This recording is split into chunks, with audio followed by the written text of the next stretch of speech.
Good Lord. This Nets team continues to dominate. I mean, good God. Nobody can stop these guys. Nobody can stop these guys. This is crazy. This is just crazy. I mean, like, it's wild how effective this Nets team really is. Like, it's not even... So James Harden, obviously, he got injured in game one, suffered a hamstring injury, and there were questions as to whether or not he'd be able to get back for this series. Obviously, they believe he's going to be back at some point in the playoffs, but we talked about the possibility of him coming back in this series, and it is possible to happen. However, I doubt he's coming back in this series. Look at this, man. This is going to be a sweep. We're going to see what this Bucks team is made of in game three when they head to Milwaukee, but, like, this is wow. This is wow. I'm just like, I'm lost as to how this team can play this way. The way they play offensively and defensively is just so effective. Their defense is incredibly effective in just disrupting everything the Milwaukee Bucks are trying to do. But what's worse is their ability to score on offense. Kevin Durant and Kyrie Irving are just terrifying. Kevin Durant finished the game with 32 points, which he scored in 3 quarters. Kyrie had 22 points, which he scored in 3 quarters. And everyone else on the team was doing their thing. KD had, oh my God, KD today was a menace. He had a crisp, just a smooth crossover. He hit Giannis with 2 crossovers and then pulled up for a mid-range jumper in his face. That was the play of the game. I mean, once I saw that, I knew KD was cooking everybody today. This Nets team was just hitting threes in such a fashion. They were just demoralizing threes. Like, every time I saw KD pull up, splash. Every time I was seeing Kyrie pull up, splash. Just shamming everybody hitting threes. And then you just got Blake Griffin out here just dunking on Giannis. Let me tell you something right now about Blake Griffin.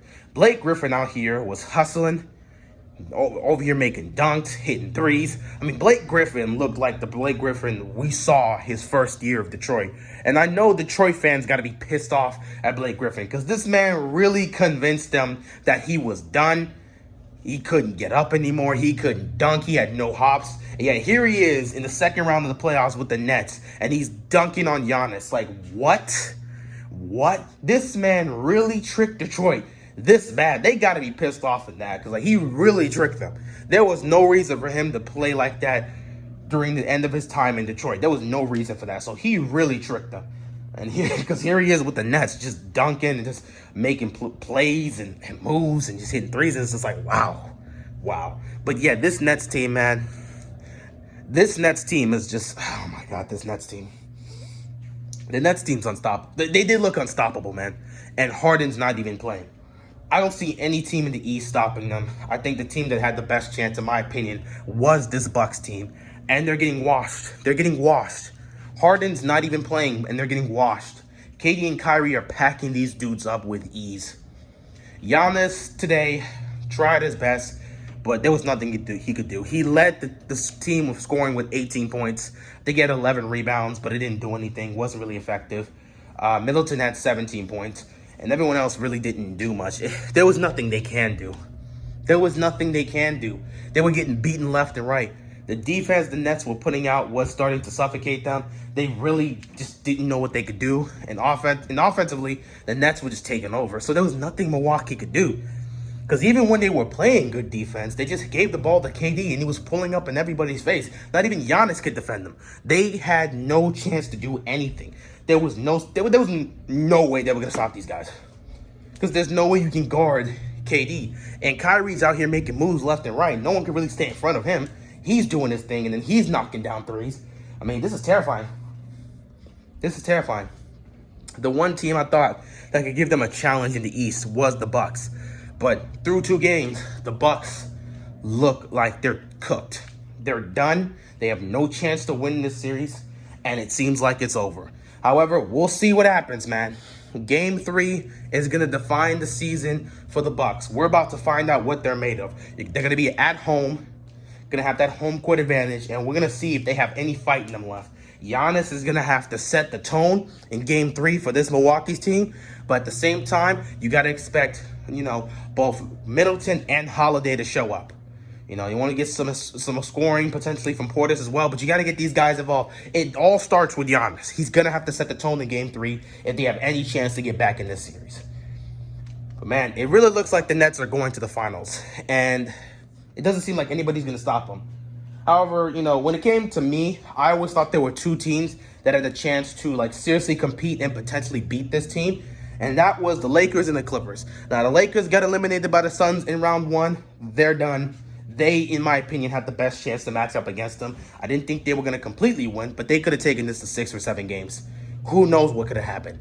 But the other team that, you know, I think could have beaten them is still in with the LA Clippers. So we'll see what happens with the Clippers. If the Clippers can't get to the finals to go up against this Nets squad, it's going to be an interesting matchup. It'd be nice to see Kawhi and Paul George try to take on the challenge of dealing with KD, Kyrie, and Harden, depending on how Harden's health goes. He should be fine by the time they get to the finals because it just looks like nobody's going to stop them.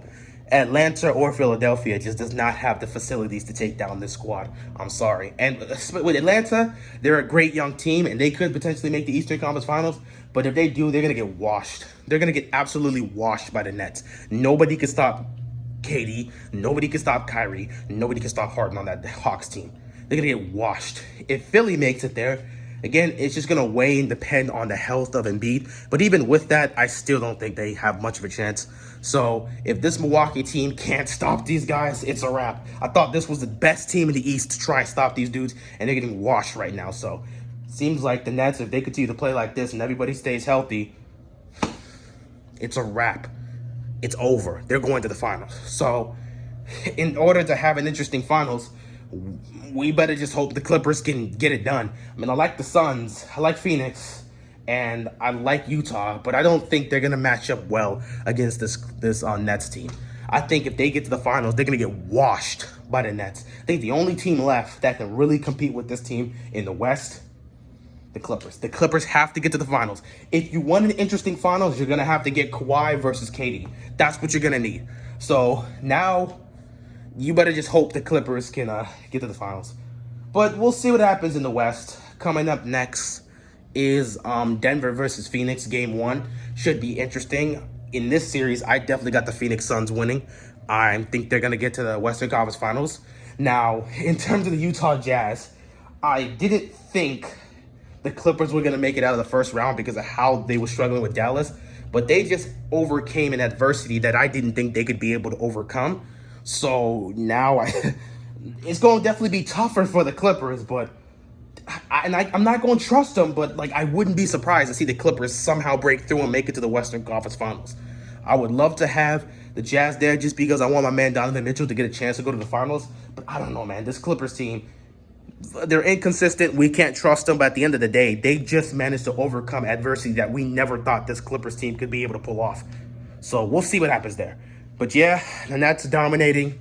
They take game 2 in dominating fashion, and it just looks like they're prepared to sweep these guys. Like they're ready to get these guys out of here in 4 or 5 games.